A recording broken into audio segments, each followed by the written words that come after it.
Coming up on today's edition of the Locked On Raiders podcast, the team has a new defensive line coach. Players around the league are big fans of the team and their facilities. We'll tell you a lot more about that. Plus, you'll hear from assistant GM Champ Kelly and a couple players that are made available at the podium at the Scouting Combine on Wednesday. It's all coming up on a very busy Thursday on the Locked On Raiders podcast, March 2nd, 2023.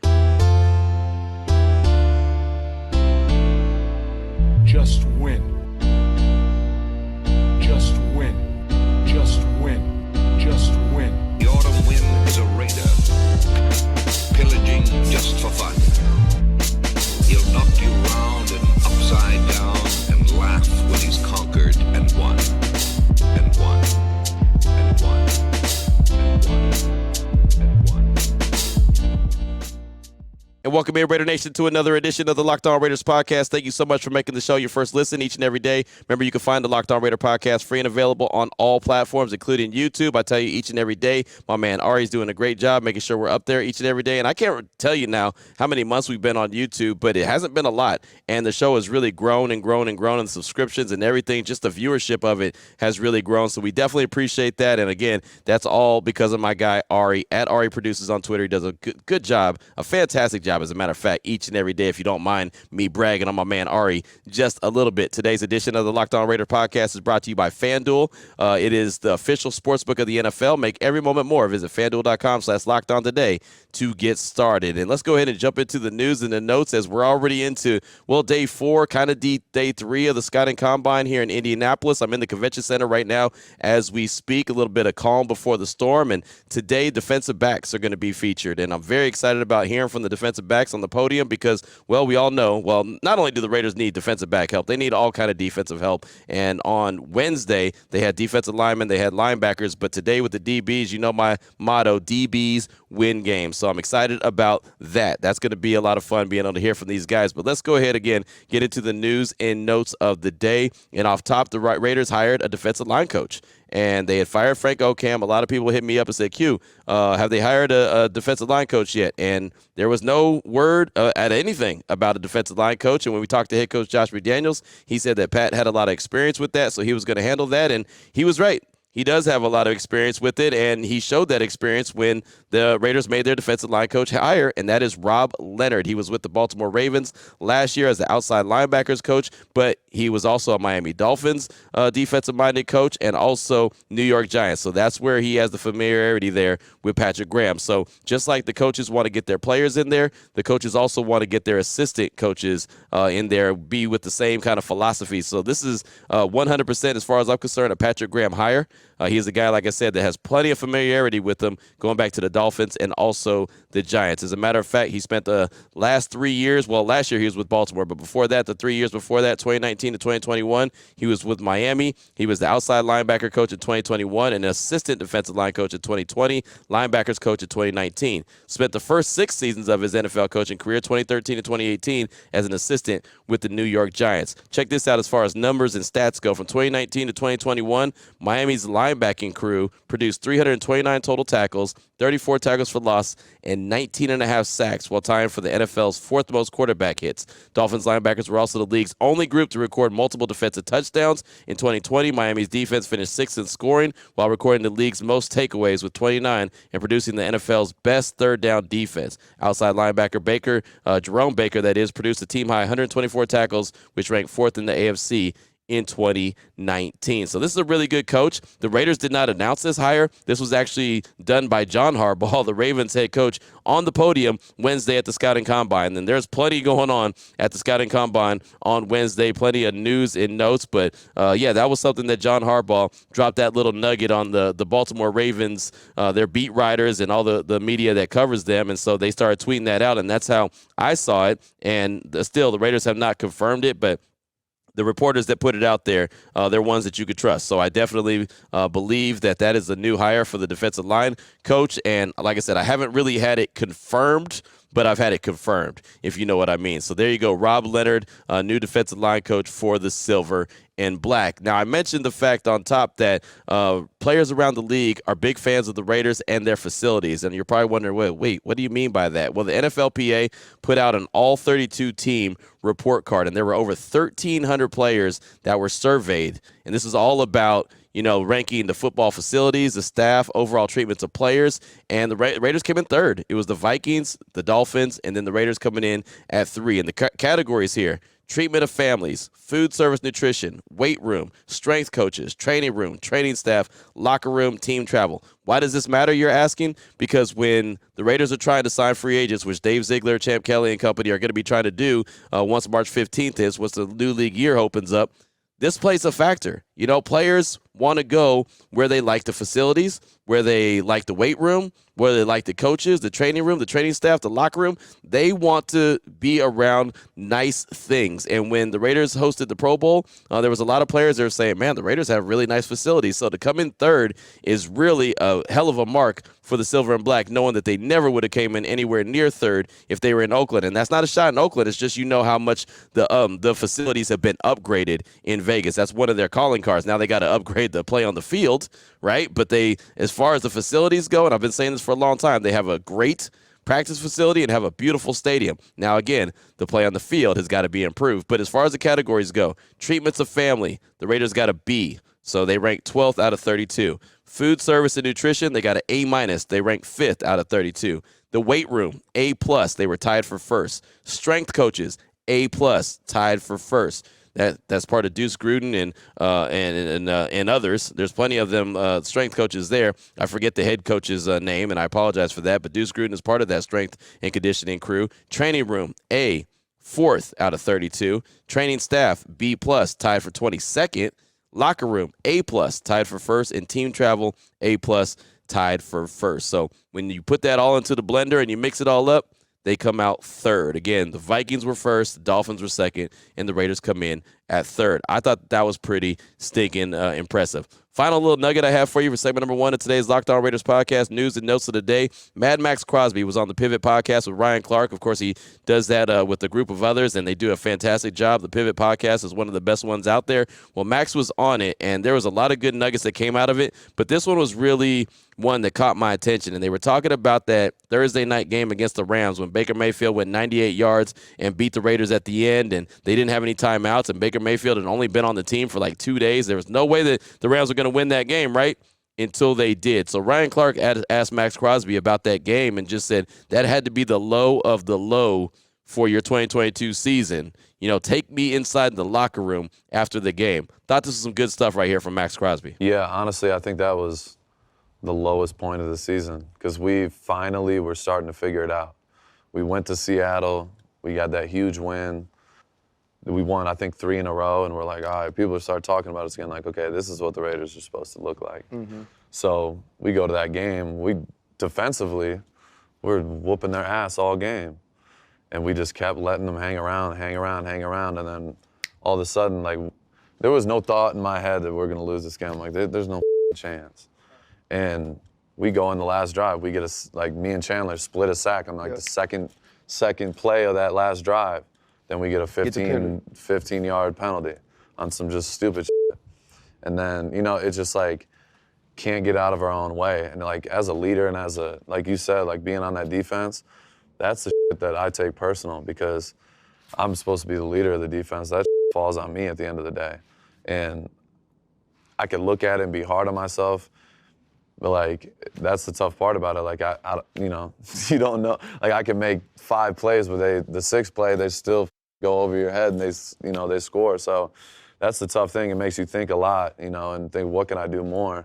And there's always more I can do. It's just, I just think from as a defensive standpoint, we need dogs. We need a bunch of dogs. So there you go, Maxx Crosby on the Pivot podcast. I encourage you to go check out that podcast. They do great work. I mean, they really do. I'm always impressed when you see the guests that they have on that Pivot podcast. And anytime you get a chance to hear Maxx Crosby, it is always a good thing. Speaking of Maxx Crosby, him and his fiance actually get married on Saturday. I believe it's going to be right outside of Vegas. I'm not 100% sure, but that'll be pretty cool that Maxx Crosby and his fiance Rachel will finally get to tie the knot and make it official like a referee's whistle. But good stuff right there from Maxx, and he was talking about, the defense whooping the Rams all game long, and the Raiders kept allowing them to hang around.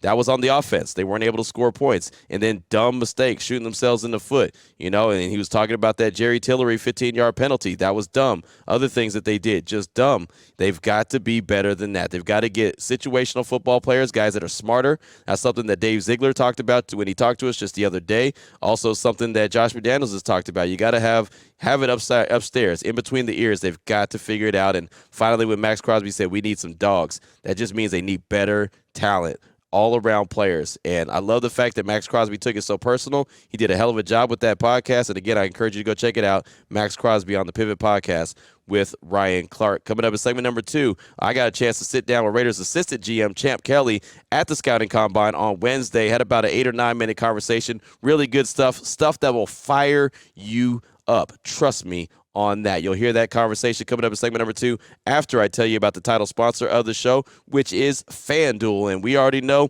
that it's past the All-Star break when it comes to the NBA season. It's going down the stretch. LeBron is out. AD was out the other day. I mean, there's just a lot going on in the NBA. Ja is in the headlines. Well, still, now's the perfect time to download the FanDuel Sportsbook app. It's America's #1 sportsbook. New customers get a no-sweat first bet up to $1,000. That's bonus bets back if your first bet doesn't win. All you got to do is download the FanDuel Sportsbook app. It's safe, secure, and super easy to use. Then you can bet on everything. The money line, point scores, threes, hitting the game, whatever it is you want, they've got you. Plus, FanDuel even lets you combine your bets for a chance at a bigger payout with a same-game parlay. So don't miss the chance to change. Don't miss the chance to get your no-sweat first bet up to $1,000 in bonus bets when you go to FanDuel.com/lockedon. That's FanDuel.com/lockedon to learn more. Make every moment more with FanDuel, an official sports betting partner of the NBA.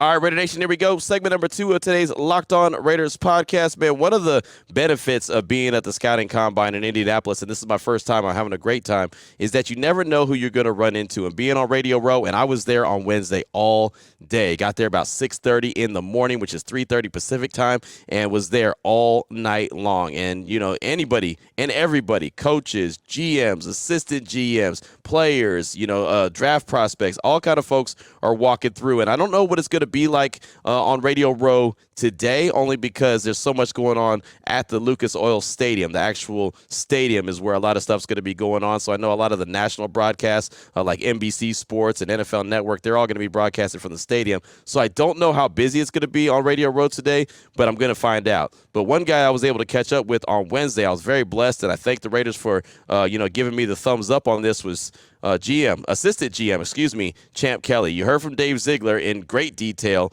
on Wednesday's show. You heard from Josh McDaniels on Wednesday's show. Well, this is one-on-one, me and Champ Kelly on Radio Row on Wednesday. Really fun conversation. Champ Kelly with us, assistant GM of the Silver and Black. And Champ, how you doing today? Man, I'm blessed, man. Great to see you. Yeah, great to see you. And it's funny, I do some ESPN national work, and I always work with Harry Douglas, and he always says, "Tell my guy Champ." I said, "What's up?" Listen, Harry is the best. Yeah. He is cream of the crop, man. So please give him my blessings. I'm excited to watch his career. Yeah. Man, he's awesome at what he does. He is. He's really good. He's really getting really good on the radio. He's actually in Vegas right now for the Vegas Vipers. He's on those calls for ESPN. He's blowing up. He is one to watch. Yeah. Like, it's just like his career. Like, you knew he was going to be that good as a receiver coming out of Louisville.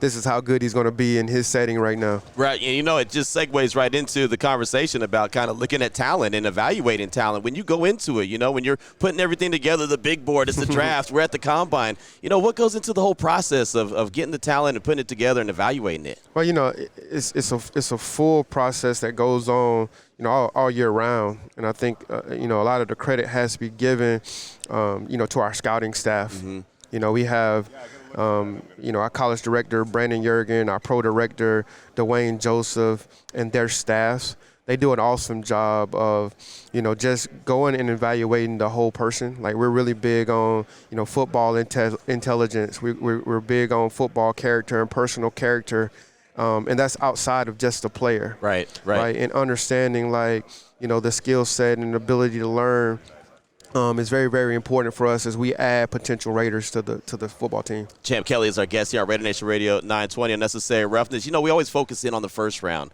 but it's 7 rounds deep. There's a lot of draft picks. How important is it not only to just hit and hammer that first round pick, but also build it up throughout the course of the draft? Right. Yeah, our responsibility is always to add the right players. Mm-hmm. Like they may not be the most athletic, or they may not be the players that kind of the draft gurus tell us we need to add. But what we're trying to do is build a team, right? Not just collect talent. Right. And so throughout this draft, finding guys that can attain a role that we set for our football team. Like we're not just going in and saying, okay, this player, we're going to add this player because he has this talent. We're saying, no, we're going to add this receiver because he's a third receiver that's going to play in the slot and help us on third downs. Right. And he has return value. Right. Right. So every person that we add, we look at them with that lens. So when you're looking for players, they have so many showcases. We're at the Combine. They have the HBCU Legacy Bowl. They have everything. Is there just no stone that's unturned? No, you can't. And I think I'm grateful for the amount of exposure that these players have, because it gives us a chance to get to know them beyond the helmet and beyond the shoulder pads, right? Because we gain so much knowledge just being able to sit with them face to face and to hear their story, right, to hear what's important to them, what drives, what motivates them, right. And so being able to get that and uncover that about that player allows us to see if that player is going to be a right fit for our football team. So would that be the interview part of the Scouting Combine is really probably more important than even some of the drills that they're doing? For me, the interview part is extremely important. Yeah. The medical part is important, and we get a lot of the information later. But to be able to sit down and stare at a person face to face, and really kind of uncover what makes that person tick, allows you to be a whole lot more comfortable about your choices and your decisions. Does it help that at Allegiant Stadium there's so many showcases now, and so they're basically in your backyard, and you can go and see these players? Like they just had the Shrine Bowl there. Well, it just speaks to first of all the community in Las Vegas, and I would be remiss if I didn't thank that community for embracing my family and myself. We've only been here for a season, but we feel home. Yeah. Right, and so I think it speaks a ton of that community. The fact that people want to come to Vegas and host the East-West All-Star Game or to host different showcases is just a testament to that city and to the people of the city. Talking right now with Champ Kelly here on Raider Nation Radio 920 Unnecessary Roughness. So how important is it for you to not, like you mentioned earlier, not follow into this is what the mock drafters are saying we're supposed to do, but stick to your board, trust your evaluations? Well, I think that's who we are, right? We're going to trust our processes and trust our scouts beyond anything. Right. We have, guys with a tremendous amount of experience who've dedicated a lot of time and made a lot of sacrifices to really, really and truly get to know these players. And so beyond anything, we trust that they're going to be recommending guys that are going to be able to come in and fit the culture that we've established, with the Raiders. A culture that, will be conducive of winning, a culture that will make our owners proud, a culture that Raider Nation will be proud of. And I asked Dave, I asked Josh, in your guys' eyes and your vision, what is a Raider? What is because there's certain teams that you can look at, and certain players you can say, oh, he looks like a Raven or a Seahawk, and it's easy to identify. What is a Raider to you guys? I think Al Davis said it best when he said, just win, baby. Yes. He also mentioned a commitment to excellence. Yeah. Right. So when you find that player, who is committed to excellence, that has that will to win, that's an undeniable force. Right. And when you find those type of people, and it goes beyond the football players, right? Anybody that we add to our organization, whether that's a coach or a scout or, someone in the cafeteria, that's what we're looking for. Right. That's the substance of the Raider. Yeah. Right. The commitment to the grind. Right. The commitment to the process. The results are going to come. If you can commit to that stuff. Right. And so, to me, that's what being a Raider is. You about to make me run through the wall, champ. I'll run through the wall for my Raiders now. I'm not mad. I'm not mad at that. And I was telling Vinny earlier today, we were listening to all the defensive players at the podium, and so many of the edge rushers were asked, well, who do you look up to? Who do you look up to? And we heard more times than not, Maxx Crosby. Exactly. Maxx Crosby. And it's crazy. It's only been a couple years, but now all of a sudden, instead of hearing, the J.J. Watts, you're hearing Maxx Crosby. He's made a huge impact on these young guys. Well, I think you asked me, about being a Raider. Right. And I think he epitomizes a lot of what, we just talked about. Right. Super proud of him, super excited, for what his future holds with us. But you're talking about a guy who commits to the process, who works. I can truly say that I watched this guy sign a contract extension last year and then show up at 5:30 the next morning ready to get his workout in. Right.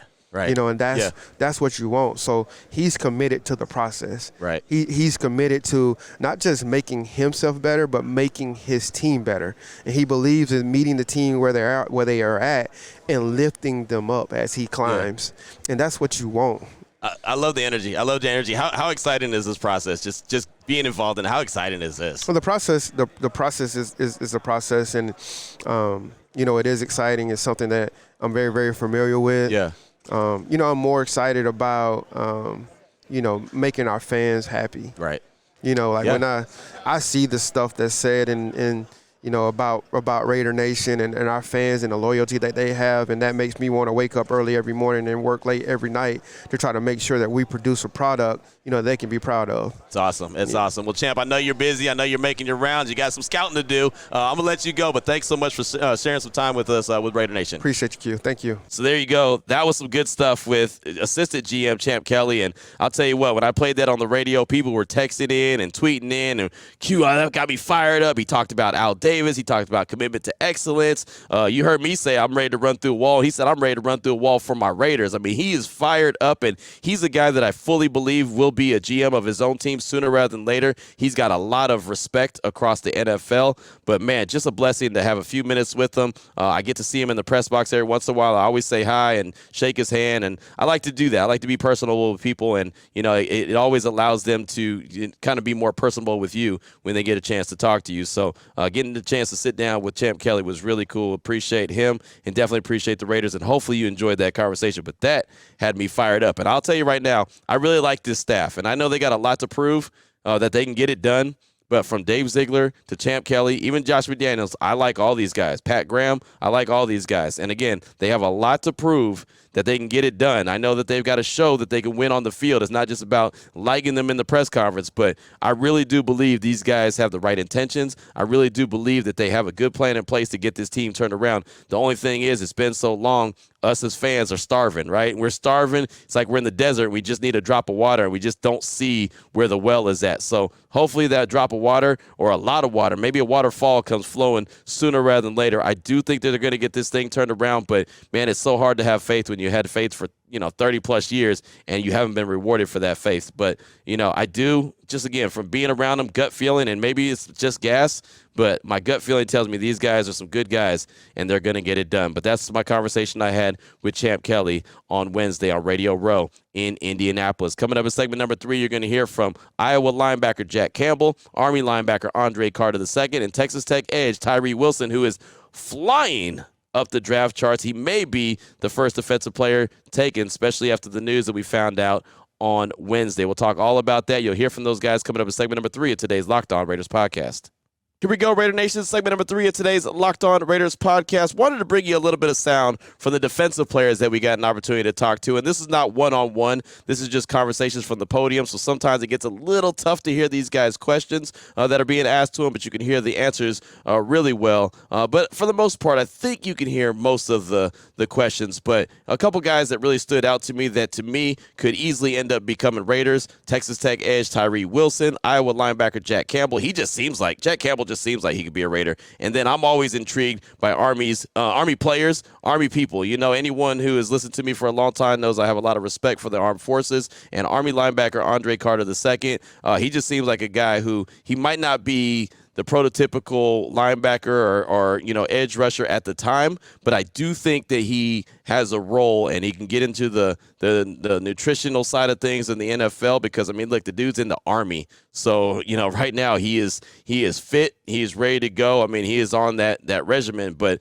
really respect Andre Carter II. And matter of fact, let's go ahead and start with him. Had an opportunity to hear a little bit of his podium session from Wednesday. Here's Army linebacker Andre Carter II. I feel like there's a give and take with everything. Stuff that we learn at the academy, stuff that we go through is unique, and I think that it's valuable for anybody if they, with any walk of life. I think you can learn something from it.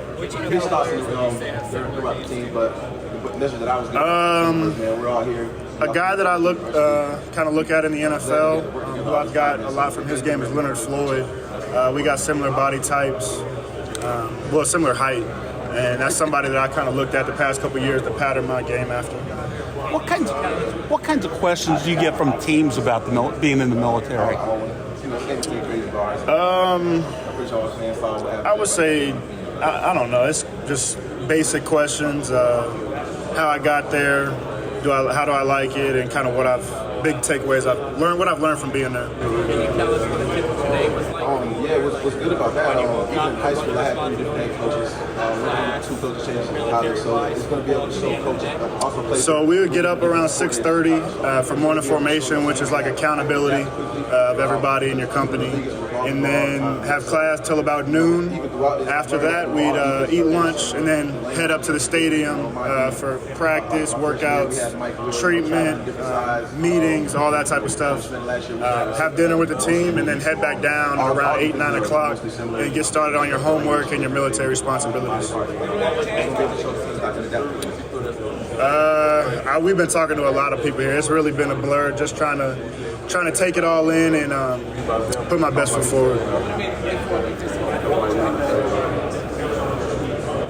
It would be an awesome opportunity. I feel like any of the 32 teams, it's kind of what I've been working for. So wherever that happens to be, that's where I love to be at.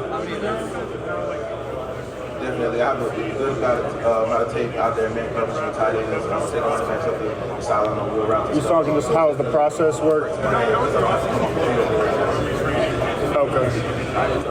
So the policy right now is just that I would delay my service until after I'm done playing. So once I'm done playing in the NFL, whenever that is, I'll go to Bullock for field. I'm a field artillery officer, so I'll go to Fort Sill, Oklahoma, kind of learn how to do that, and then get sent to a unit somewhere. Where are you in that process right now? Is that approved? So we actually just had post night last night, and so my post is actually Fort Sill. And so whenever I'm done playing, that's kind of when I'll go do Bullock there, and then just start that whole process. Service deferment, though, is that a done deal? You got approved for that? I don't know. You got to ask. I really don't know. I'm not sure where you can submit a packet, and I'm not really sure where it's at right now. Again, man, have a lot of respect for the armed forces, and so, man, that's a hell of a story and a hell of a routine. And one thing that Dave Ziegler and Josh McDaniels talk about all the time is players with intelligence, players with discipline, players that won't do stupid things, right? Like a Jerry Tillery type moment at the end of a game where, all of a sudden he's knocking the ball out of, the referee's hands or the player's hands where they're trying to spot the ball and it's a 15-yard penalty. Like, you got to be disciplined. Well, the one thing about Army folks, military folks in general, as many people know, they are definitely disciplined. So I don't know where Andre Carter II is going to go, but I could definitely see a role, maybe a mid-round pick for the Silver and Black, or really any team in the league. I think he's going to be a heck of a little player. How about Texas Tech edge Tyree Wilson? He's a guy that was already kind of getting mocked really high in a lot of mock drafts, and I know mock drafts aren't the end-all, be-all, but he's a guy that there's a lot of love for him around the league. And then we found out the news about Jalen Carter from Georgia on Wednesday, where he actually had an arrest warrant out. He was supposed to talk at 10:30 in the morning Eastern time, and a lot of folks were gathered around his podium, and he was a no-show. Well, he's got an arrest warrant. It doesn't take a genius to tell you if he shows up at the podium with the arrest warrant out there, he's going to get arrested. Be probably the first guy in scouting combine history to ever get arrested at the podium. So that wasn't going to happen. He made his way back to Georgia. He's going to try to clear everything up that was going on with that related to that car accident that ended up ultimately killing a teammate and also a Georgia staffer right after the national championship game. Not immediately that day, but, following the national championship game. So it was a tragedy. He was involved. He was apparently at the scene, and he had told police that he wasn't at the scene. And so he's kind of changed his story a bunch of times. So, again, he's not a guy that crashed. He didn't kill anyone like the Henry Ruggs situation. It's a little bit different, but at the same time, we know that speeding was involved. We know street racing was involved, and that is an all bad look. So Jalen Carter, who knows how his whole draft stock and his whole, draft experience is going to go following that news on Wednesday. But one guy who seems like he's squeaky clean and a lot of teams really like him is Texas Tech edge rusher Tyree Wilson. I feel like I'm a different pass rusher than most. I'm not just committed to power. I feel like I can do power and speed and, be effective inside and outside. Really just being that dominant dude on the field each and every game. Tyree, have you met with the Raiders yet? And anything feedback on that? Yes, I meet with the Raiders. Like I said, it's another good organization that, I'll be excited to play for. I plan on meeting with the Patriots today. How much running are you doing in your workouts right now? Just basically, I just started running. After the combine, I'm gonna, take it to the next level and start actually opening up. When you had the surgery, did they put a screw in or anything, or what did they do to repair it? I mean, yes, they did put a screw in. Do you have anybody explain the game after? I idol a lot of pass rushers because, every pass rush is different. Now, look at J.J. Watt. He can play inside, outside. Myles Garrett, disruptive. And Von Miller, just because his hands are so great. He's a great pass rusher on the edge. The pressure just be calm and avoid, honestly, everything that's going on around me. Because, honestly, at the end of the day, we just have hard work and really be humble. I'm a great worker, and I'm passionate about football. And I'm going to take the organization to another level.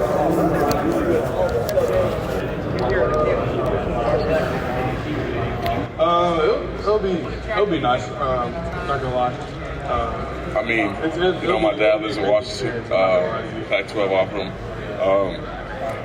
I just committed because it was first big school that I got, and then after that I decommitted, got a lot of offers. It's funny because we were just talking about how he lives outside of Seattle. He had African players in the past and stuff like that, and he was just talking about he tried to pronounce our name. He almost got it though, but it was a fun experience talking to him.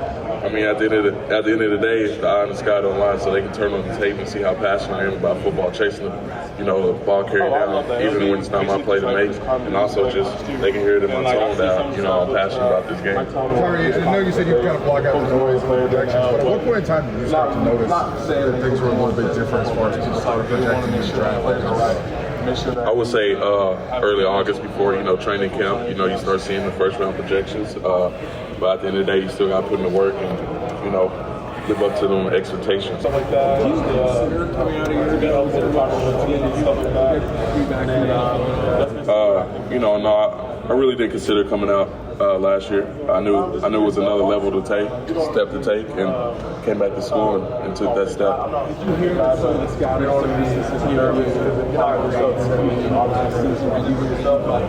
No, I didn't really get into the scouting. I knew that if I did what I was supposed to do this year, that they'll be where I wanted to be. Projected to go as high as number 3. I think it was Ben was probably number 1. Arizona's has a new head coach, new GM. I'll be excited to play for that and start the rebuild of Arizona. So there you go right there. He did say he wouldn't mind playing with Maxx Crosby. He'd like to play across from Maxx Crosby. There'd be two great edge rushers, and I would love to see it. I don't think we're going to see any drills from him because he's coming off the foot surgery. You heard him talk about he had a screw put in his foot. I think he's going to be just fine.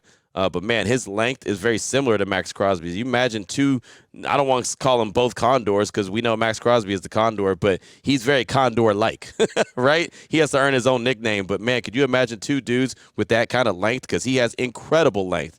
That kind of length across from each other as bookends, and maybe Chandler Jones be a situational pass rusher, or maybe Tyree even goes in and gives Maxx Crosby a break so he doesn't have to play the entire game. But Tyree Wilson is definitely a player that I have my eye on. Finally, Iowa linebacker Jack Campbell. This is a guy, and my man Vinny Bonsignore was saying, hey, I just think that he just sounds like, feels like, kind of looks like a Raider, someone that Josh McDaniels and Dave Ziegler would be looking for. So here we go. Iowa linebacker Jack Campbell from the podium on Wednesday. Definitely, film study is going to be the most important thing, but then also just an understanding like general concepts. Like once you start understanding concepts, there's offensive coordinators are super creative nowadays, but at the same time, they can only do so much. And usually, like a good rule of thumb in zone coverage, something's going out, something's going to come back in. And as a linebacker, for me, I'm always playing top down.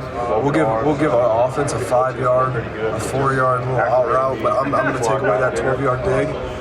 Because a lot of offenses like to get greedy and take shots, and then that's how we get off the field. And we're trying to, our defensive philosophy is just play big zone coverages, make do a 15-play drive, chew off as much clock as you want, and make a field goal. So. Say, almost accurately the same as the Big 12. That's my own opinion, but I think the transition was pretty good.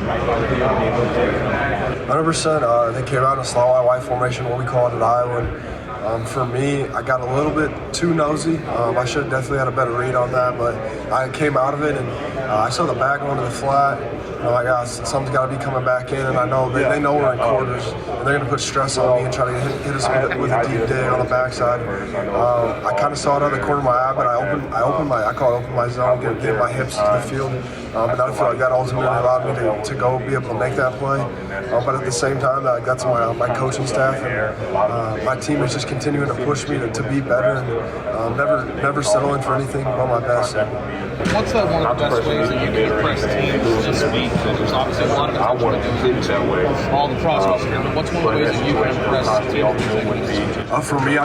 For me, the best way I think I can impress teams is just being me. I mean, it sounds simple, but like never changing. Just always being genuine to who I am. And for me, like I'm seeing everything as an opportunity this week. Like this is an opportunity, walking down the hallway is an opportunity, going to bed's an opportunity, just like being able to have that mindset day in and day out. I feel like that's what's kind of going to set me apart, and just showing my genuine passion for the game. I feel like ultimately, like those couple of things, they're simple, but a lot of people I feel like.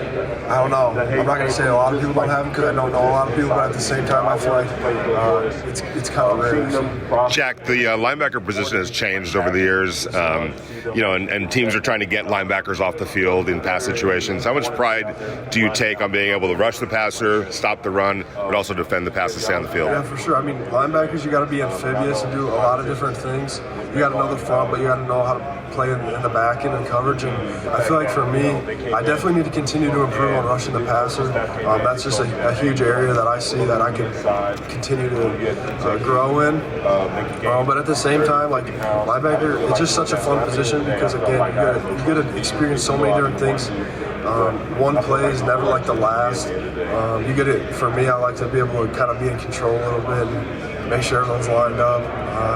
But it's just, the way it tests you mentally is, I mean, you can go out there and you can like mess up a play really bad and feel that sting and that pain from that play, but then also go out there and make a hell of a play. And just the feeling from that, so like kind of the ups and downs and just the emotional like roller coaster. Like I'm always going to stay steady, but like I feel like that's what kind of draws me to the position. So. Did you say amphibious? Yes, sir. How in what context? When I think of amphibious, I think of a frog.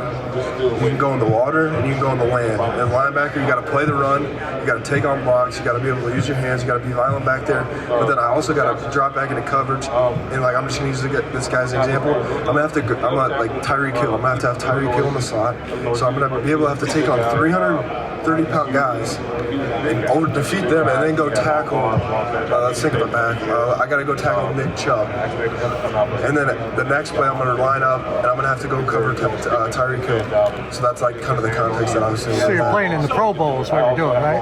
I mean, at the NFL, you're going to have guys with that much talent week in and week out. So, do you have a favorite player? Do I have a favorite player? Someone that I guess I always looked up to before like all my high school games. I'd watch that Chad Greenway. Just from the startup with combine athletes, they've been doing it for 4 or 5 years, I believe. I mean, yeah, like in Iowa, you just do everything because there's like honestly not much to do, but like just being able to compete year in and year round is like something that I feel like is invaluable to a lot of people. A lot of people don't realize that because a lot of kids nowadays kind of one sport like focus on that, but you only have your season to be able to like kind of, I wouldn't say develop your competitive edge, but like going throughout the year and being able to compete, I don't really feel like you can simulate that. And then also like all the little things you pick up, like basketball, like helps like forward, in my opinion. Track, like with your sprinting and running mechanics. So just like, and then also like the most important thing is just hanging out with your buddies. So there you go right there. Thought that was some good stuff. And again, that was one that Vinny Bonsignore just had a good feeling about. He was like, Q, just keep your eye on this man. Keep your eye on him. He sounds like he's just, I have a good feeling he's a guy that Josh McDaniels and Dave Ziegler and Champ Kelly will have their eye on. That's Iowa linebacker Jack Campbell. And that's all the time I got for on today's show. Again, defensive backs will be talking at the podium today, so hopefully we get a lot of good stuff from that. It could bring it back to the podcast and close out the week really strong, as I think we've done a really good job and had a very productive week here at the Combine, the Scouting Combine in Indianapolis. Before I do wrap up this show, though, and I should have done this after I talked about Andre Carter II, the Army, the man who's committed to or at the Army and is going to have commitments to the Army after his football playing days are over. But my guy Escaleto on Twitter, Escaleto_15, he tweeted at me and let me know about the passing of his dad, Luis Michael Adame, I believe, born August 26, 1947, drafted and served in Vietnam, was all about Al Davis, and his name is Escaleto's is Mario Adame. I truly appreciate you shouting him out. He passed away over the weekend. He passed away, on Saturday. It was a diehard Raider fan, a veteran of the Vietnam War, 1st Cavalry Sergeant 2 Purple Hearts. He just wanted to get a shout out to his pops because he was a diehard Raider fan and thought the best way to do it would be shouted out here on the Locked On Raiders podcast. So again, Luis Michael Adame, born 8/26/1947, drafted and served in Vietnam. All about Al Davis and the Raiders. So sorry for your loss, my man, but I do appreciate you sharing that with us here on the Locked On Raiders podcast, and hopefully that brings a smile to your pop's face who's up in heaven staring down at us, and hopefully it brings a smile to your family's face as well. So until tomorrow, Raider Nation, take care of yourself, take care of your family, love on your family. Most importantly, as always, just win, baby.